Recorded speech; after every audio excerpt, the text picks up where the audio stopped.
Yo, fam, let's talk. Really talk. Because if we don't tell our story, somebody else will. And we all already know how the colonizer do it. They take over and rewrite. But ours is an African story. A story passed on orally from one generation to another. Let me make something clear to all y'all. We got a ton of respect for Albertine. Part 2. And Bernice. Them two separate grandmoms. That's a dual mantle. That's the mama of ML and the mama of Corey. You know how it went down, right? They came and got ML. Came back, got AD. Came back to get the boss, Daddy King. You know, in the movie, they don't stop until they get the boss. Mr. Boss killed his wife in front of his daughter. Our prophetic big mama, Dr. Christine King Ferris, is really Daddy King's baby girl. So as an OG to put some moves into place. Put into perspective, they had blown a Black Baptist church off the corner with some little girls playing in the basement. So obviously he made sure to put some things in place for them little girls playing in the basement. Called up his OG's young buck, Bill Gray. He said, yo, get down here. He said, no. But I'm hook you up with my A1 Day 1, Joe Roberts. That had actually happened prior to Mama King's assassination. She loved him. But after, you know, one of the members said, how many more people are you going to let die before you come help Pop? Now, you can understand the pressure that Daddy King was under. Listen to some of his old throwback sermons. He got one called The Inescapable Christ. He says, when I came to Ebenezer, I was that boy preacher. Then I looked up and they started calling it my church. And I couldn't quite do things the way my late father-in-law did. I had to be me. Now I'm old enough to say what needs to be said. See, I'm not asking anyone for anything. I didn't have to leave Ebenezer. They didn't want me to leave Ebenezer. But I know if I stayed under that heavy political responsibility, it would cut off a few of my days. See that heavy political responsibility? Joe came in. He seen that too, right? And so, you know, the next thing that happened was Joe rocked out the culture. But then in about 1993, that was the year that the King holiday became a National Service Day. The first National Service Day was January the 17th, 1994. And then January 18th, 1994, the next day. After they celebrated and got the bag, Dexter killed the youth department, took the staff from 71 to 14. He was monetizing the two different things. How did Jesus put it? You can't do both. Can't serve God and mammoth, God and title, God and position. You're going to love one and hate the other. And so you can do one of two things. If you look at the prophet, the prophet, that's the voice of God, interpreting the word of God for the people of God during that time. Now, if you look at the prophet, the bag, the profit, you can't profit off the prophet. If you say the prophet has an intellectual property, the intellectual property of the prophet is the interpretation of the word of God. Now, that's like a little golden catfish. So we just gonna, you know what I mean, get up out of that. Now, so, you know what I mean, when Dexter was on that, he started charging everybody for everything. I mean, he even like charging SCLC to use the brand and wanted to charge Ebenezer to use ML brand. There's a little pushback and all that. You know what I mean? Boom, boom, boom, boom, boom. So now, out of all the ML kids, the fight over like money and all that, them Yoki ain't got nothing to do with that. She ain't got no position in that. She just all about the prophetic and the spiritual part. You feel me? She got that part of Bernice. The original Bernice, the Scott grandma. You know all them Scott women is prophetically creative. Bernice, amazing songstress. Coretta, amazing songstress. Edith, amazing songstress. Yolanda, amazing songstress. Even little Yolanda, carry a tune. Bernice, flat, as her heels. You know, but you gotta understand, she double grandma. Now for little badass boys, right around the hood, they all understand. When you dealing with grandma, what you rather do? Ask for forgiveness, not permission. She never gonna give you permission. And I ain't never gonna ask nobody for that. But you know, that's pretty much how that thing go. And so I'm gonna dig in that a little bit. But you know, we got a lot of respect and love for Bernice. This whole thing, bigger than her, bigger than me. It's prophetic. The fight against police brutality, government overreach, the system trying to break our young black leaders. This is an amazing full circle, because it's literally come to the doors of the King Center and Ebenezer through the weaponization of the National Park Service. Let that sink in for a minute, y'all. The same governmental forces that once labeled MLK the most dangerous man in America. Same system that assassinated Fred Hampton, that infiltrated the Panthers, that locked up Malcolm. I feel privileged. Now I'm being used to shut me up. Why? Because I won't bow down. I won't sell out. And I'm always going to ride for the Yokemeister. I'm a 1,000,000,000% believer that the dream continues and the legacy of the Yokemeister forever lives. But before we get too deep, let me ask you a question. One that seems to keep coming up. I'm asking it myself. Why is everybody against me? I mean, 94, when this thing getting cleaned up, I get sent down. You know, when it comes to raising our boys, you see my boy, the next generation after me, with Coretta, you see him with Naomi, you see him with Christine, you see him all the way through. The only person that done been involved with our young black boys and our kids from then until now is me. The only person you see involved in the youth engaged is me. I'm the reigning historian now. And so, that being the case, why is everybody against me? Did I steal something? No. Not because I lied. Not because I did harm to anybody. Because I stayed true. Because I refuse to switch up. Because I'm not interested in the corporate bag that everybody else is seeking. I did. I got licensed by Sully when I was 8. Okay? You know what happened when I was 12? First number of completion? Well, I got passed like a baton over Temple. If you don't know, Zion is on one side and Bright Hope is on the other side. So I get passed from Leon Sullivan over to Bill Gray. I'm 12 years old. You know what Billy did? It was 1991. He left Congress, highest ranking black official, the Black Whip, to run in the Negro College Fund. It was like I'm going through right now. Everybody says it's scandal, is this, is that. I asked him one day, like, what the frick is all this about? These Negroes don't read their Bible. Shit, you can't do both, okay? You can't serve, I told you that earlier, God and mammoth, God and title, God and position. Now he went so far as to make sure I understand that mammoth is not the money. Mammoth is not the title. Mammoth is not the position. Money ain't evil. Okay?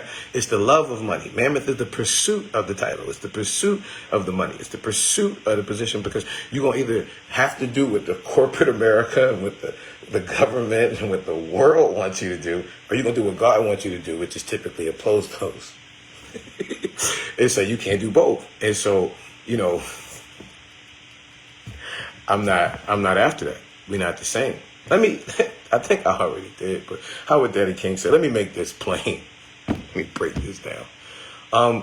First off, for us as Urban Success University, we used to be the Bill Gray Basketball League. All right. And then, I don't know, we've morphed a few times. You know who we are now? The Yokies, the Young Organization of Kings, internationally serving. Let's pay a little homage to the great Yoki. Let's put into perspective her vision, One that allows youth to grow and to express their voice free and unapologetically. You know, the great yogi, Yolanda King, she wasn't just ML's daughter. She was our prophetic big sister. She integrated her own elementary school, was the student government president of Yogi, a leader in of herself. She, unlike any of her other three siblings, lived amongst the people, knew the streets, the artists, the creatives, the dreamers. She understood that our people didn't just need polished speeches. We needed raw, unfiltered truth. That's why she built USU in the first place. Urban Success University isn't a brand.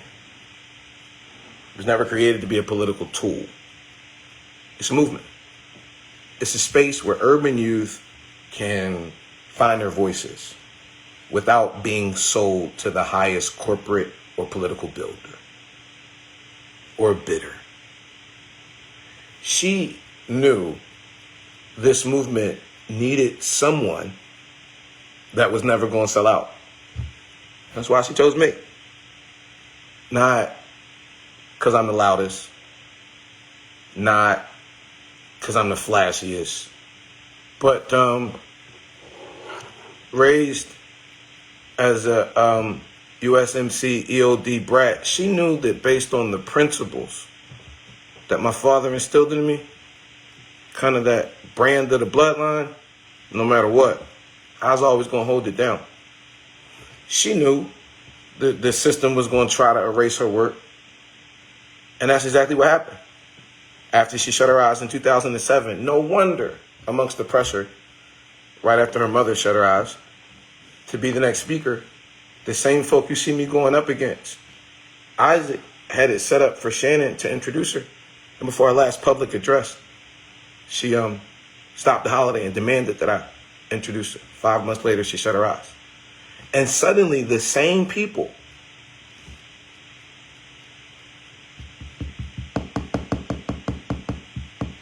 wasn't really rocking with her vision when she was alive, started positioning themselves to cash out on it. They wanted to turn USU into a business,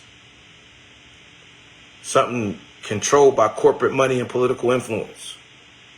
So they flipped it with the A.D. King Foundation, ran it simultaneously until that guy got in office. You know how that is. And when I stood against it, when I said, no, this ain't what Yoki wanted, that's when they started coming against me. Same way I got extracted out my vehicle by Dunjab is the same way I got extracted November the 3rd, 2020. Let me break this down for y'all real simple. It's the Yokis versus the corporate gang. It's two types of leaders in this fight. It's the ones who build with the people, the poor, the marginalized, the dreamers, the grassroots organizers, the one who move off passion, not paychecks. Those are the Yokis, because that represents Yoki. Then there's the loyal, the legals, royalistic, pretentiously entitled, the ones who cater to the political and corporate sponsors, the ones who sit in boardrooms, shaking hands and kissing babies, kicking it with billionaires that don't give a fuck about the people at the bottom, the one who sells ML's images, his speeches, and his words to push an agenda that's got nothing to do with the people. That's where a lot of the folks landed after Yoki died. Yoki knew the difference. That's why she stayed in the trenches. That's why she rolled with the artists, why she rolled with the youth, why she rolled with the creators. Because the real movement was never in boardrooms. It was always in the streets. Like the gospel, for the streets. Now, her baby princess little sister, Bernice, grown to be double grandma. That right there, that boy, that's a different story. 2 daughters, 2 totally separate paths. Yolanda and Bernice are both ML's daughters, both Daddy King granddaughters. Completely different. Yoki pushed the boundaries. She did this play called The Pussycat, where she played as Martin Luther King Jr.'s daughter. She played a play and a prostitute in a high school play against a white man. This thing got so much controversy, got written up inside of the friggin' I think it was like Jet magazine, whatever the little tiny magazine was, Jet or whatever it was. Everybody goofy about it. You know what I mean? Even Daddy King was upset. Listen, that's who she was. She was a rebel, a visionary, a prophetic force in her own right. Now, Bernice, in another regard, gotta have a lot of love for her, and we do love her, but she's conservative. She operates within the system. She's got a law degree, so she follows the rules, and she plays the game quite well, and with corporate and political strategies. Yoki amongst the people. She in the arts, she in the culture, she creating with the people. Bernice, above the people. She left Ebenezer in 1993. Didn't circle back around until 2012. Indirectly missed everything in between. Now we put it into perspective, right? Bernice recruit from the outside, the village. Yoki following old African principle. Building from within. The difference is taking resumes versus kingdom discipleship. An outsider can never truly lead our village because of all of the different dynamics, particularly when it comes to the trust of a younger generation. You're never going to be able to control them. That's the power of the brand. It's the power of prophetic presence. Now, it depends on your motives. If you want to make sure that our spiritual heritage, that our sons and our daughters are armed with what they need in order to be able to fight these corporate giants that are right now, or you want to get your portion of the bag from these corporate giants, which is being able to utilize something that's going to stifle and control these younger groups. It depends on your interests. When you understand that they're 2 separate interests, then you realize, well, one of them uses ML. This is demonic. This is the Dexter team, right? For them folk, it's like your Bible. If you hold it in midair and you interpret it from the top down, it's oppressive. You read it from the bottom up, it's liberating. If you on the top, warlock, right, and you read it down and you call it freedom, it's still oppressive. It sounds good to the adults, to the grand folks. It sounds good to the politicians, but it stifles everything with the young black boys that are rough, rugged, and raw, that represent the urban culture, because they're not represented on that group. And so, that's, when you look, that's Nonviolence 365. It's a online module endorsed and sold by those folk. USU, we done, been in the trenches for over Sheesh, 20 years. You know, Daddy King, when he retired, he said he wanted to visit 50 churches. So Yoki got these 50 high schools. Bill Gray. High schools. I never went to high schools. I got middle schools, 25. Average middle school got about 300. The average high school got 1,000. We started averaging 57,000 kids. That's our average number, 57 to 60 when Yoki got. All right. So from 2007 to 2017, when this goofiness really started playing out, we had already hit like 570, 580,000 individually in my individual school camp. We're not talking about like we've hit over 5,000 with the Successful Teens curriculum. Right? Hold on. Click his name.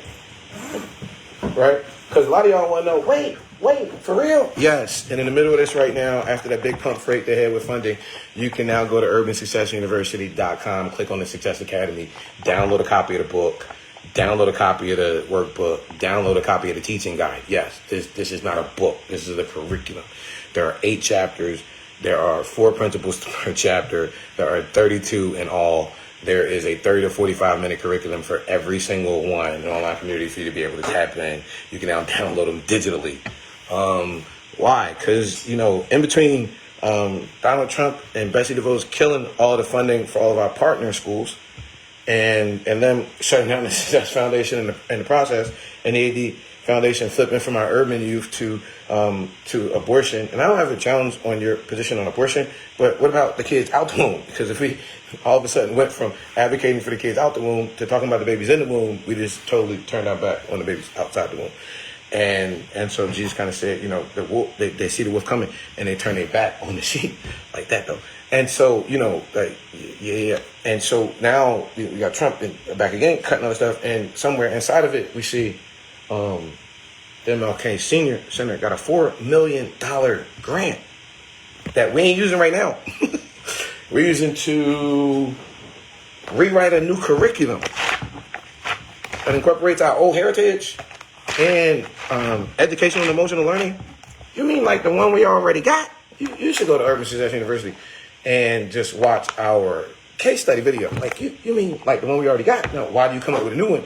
Because the agenda is not necessarily fulfilling the kids, because we could have used that funds to reproduce all the materials that we need right now for our kids in the churches. We could, but it's if that is already working, we don't need nothing new. But wait, hold on, we got friends, okay, who have educational consulting firms and this and that and this and that, who haven't been in the churches for the last 15, 20 years, who've been in the classroom, and so we need to pay them a couple $100,000, and them a couple $100,000, and them a couple $100,000, and them a couple $100,000, and just fuck all them kids down there that's in the process of it. Like, what you mean? Y'all got this case study where this was the most responsive resource that principals were using when there was a mass tragedy in school, and so that was stopped. Y'all got the multi-million-dollar grant that our folk were competing against to continue it, and now y'all got nothing, and so of course y'all would want to run us off. I mean, Daddy King said make that plain. Did I make that plain? Folk like, you know, be real. It's Black history. You know what we do? We real. Bernice don't want to free black minds. She don't want young urban creatives practicing civil disobedience. Did you not see the clip? That makes her uncomfortable. She wants to polish up, cater to the formal, the elite, the upwardly mobile bow, the black upper class. She'll speak about the beloved community, but she'll never stand amongst us. She wasn't here, but she got to know. So in essence, she allowed all of this to go on.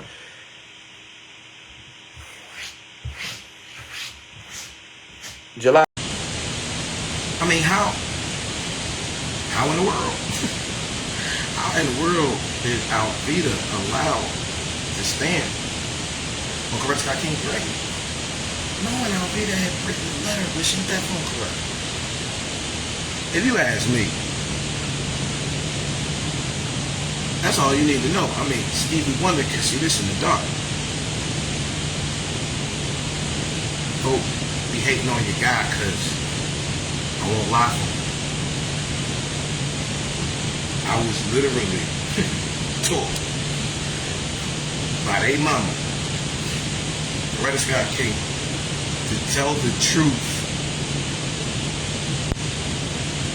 Know what I was told? By Amazing Grace Banks. So, know what I was told? Andrea Dash Gray. Know what I was told? Marion Gray Sagun. Know what I was told? Cynthia Dolores Nottage Tucker. That's what I was told. Hi, Rosa Louise Macaulay Park. That's what I was told. Edith Scott Back. That's what I was told. Loretta Scott King. And that's shown up what I was told. And all the moments I got to share with the great Willie Christine King Ferris.